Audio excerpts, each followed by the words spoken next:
साथियों, अभी हाल ही में मैं एडवोकेट इंतखाब आज़ाद ने शहर के मुअज़्ज़िज़ लोगों के साथ मिलकर तथाकथित मुस्लिम नेताओं और धर्म गुरुओं द्वारा एक गैंग बनाकर वक्फ की संपत्तियों को खुर्द-बुर्द करने वालों के संबंध में मुहिम का आगाज़ किया था,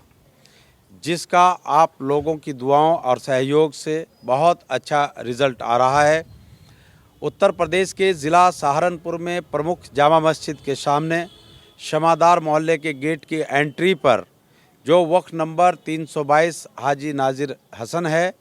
उस पर एक पूर्व मुस्लिम मंत्री, एक पूर्व ब्लॉक प्रमुख और कुछ धर्म गुरुओं ने आपस में गैंग बनाकर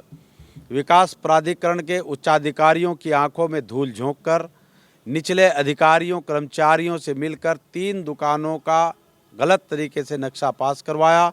और उसके बाद उस पर करीब 1 दर्जन के लगभग दुकानों का निर्माण कर दिया। बाद में इसके अंदर ये साजिश चली कि दुकानों की बोली लगानी इन लोगों ने शुरू कर दी। दुकानें 1.5 करोड़ से 2 करोड़ तक की पगड़ी पर जानी शुरू हो गई और मदरसे के अंदर 500-700 रुपये किराया तक की व्यवस्था इन लोगों ने कर दी और जो करोड़ों रुपया इन दुकानों की बोली से आना था वो इन लोगों ने अपनी पॉकेट में डाल लिया। जब हम लोगों ने शहर के मुअज़्ज़िज़ लोगों को साथ लेकर, शहर के तमाम सम्मानित पत्रकारों को साथ लेकर मुहिम चलाई तो विकास प्राधिकरण की नींद टूटी और विकास प्राधिकरण ने तत्काल प्रभाव से इस पूरे प्रकरण का संज्ञान लेते हुए इस प्रॉपर्टी को सील कर दिया। साथ ही 2 दिन पहले उत्तर प्रदेश सुन्नी सेंट्रल वक्फ बोर्ड ने भी एक आदेश जिला कलेक्टर के नाम जारी किया और कहा कि जो पहले किराएदार इसमें था उसके किराएदारी के मालिकाना हक में किसी तरह का कोई इंटरफेयर ना किया जाए और जिन लोगों ने अवैध निर्माण इस पर किया है उनके खिलाफ सख्त से सख्त कार्रवाई की जाए। अब मैं एडवोकेट इंतखाब आज़ाद और शहर के तमाम जो मुअज़्ज़िज़ लोग हैं वो एक बात कह रहे हैं कि ये जो प्रॉपर्टी मदरसे के संचालक और मुस्लिम धर्म गुरु और मुस्लिम नेता खुर्द-बुर्द कर रहे हैं, यह प्रॉपर्टी मदरसों के संचालकों के बाप की प्रॉपर्टी नहीं है, मस्जिद के मुतल्लियों की प्रॉपर्टी नहीं है, बल्कि ये अवाम की प्रॉपर्टी है। जब हमारे पुरखों ने, हमारे बड़ों ने कौम की फलाह और बहबूदी के लिए आने वाली नस्लों के उज्ज्वल भविष्य की खातिर अपनी इन बेशकीमती ज़मीनों को उस वक्त वक्फ किया था, तो मदरसों को इसलिए दी गई थी कि मदरसों के संचालक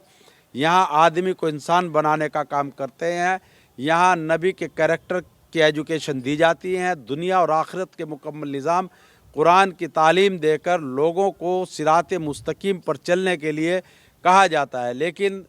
उनके सपने उस वक्त धराशायी हो गए कि जब इन्हीं मदरसों के संचालक जिनके नाम जिनको ईमानदार समझ करके ये प्रॉपर्टी वक्फ की गई थी, वही लोग नेताओं और अधिकारियों के साथ मिलकर इस संपत्ति को खुर्द-बुर्द करने लगे।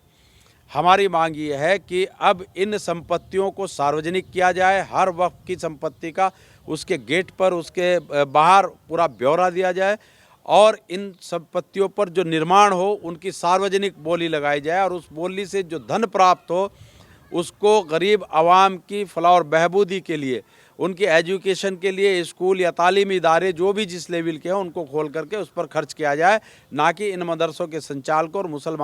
मुसलमान नेताओं की जेब में ये जाए। साथियों, इसमें अभी इतवार को साबिर अली खान और दूसरे लोग मीटिंग करने जा रहे हैं। आप लोगों से मेरी यही दरख्वास्त है, यही आह्वान है कि जो लोग वक्फ के तहफ़्फ़ुज़ की खातिर लड़ाई लड़ रहे हैं, आप उनका दिल खोलकर साथ दें, वो कोई भी हो। साथियों, आपने मेरी बात को ध्यानपूर्वक सुना, उसके लिए आपका बहुत बहुत शुक्रिया। खुदा हाफिज़।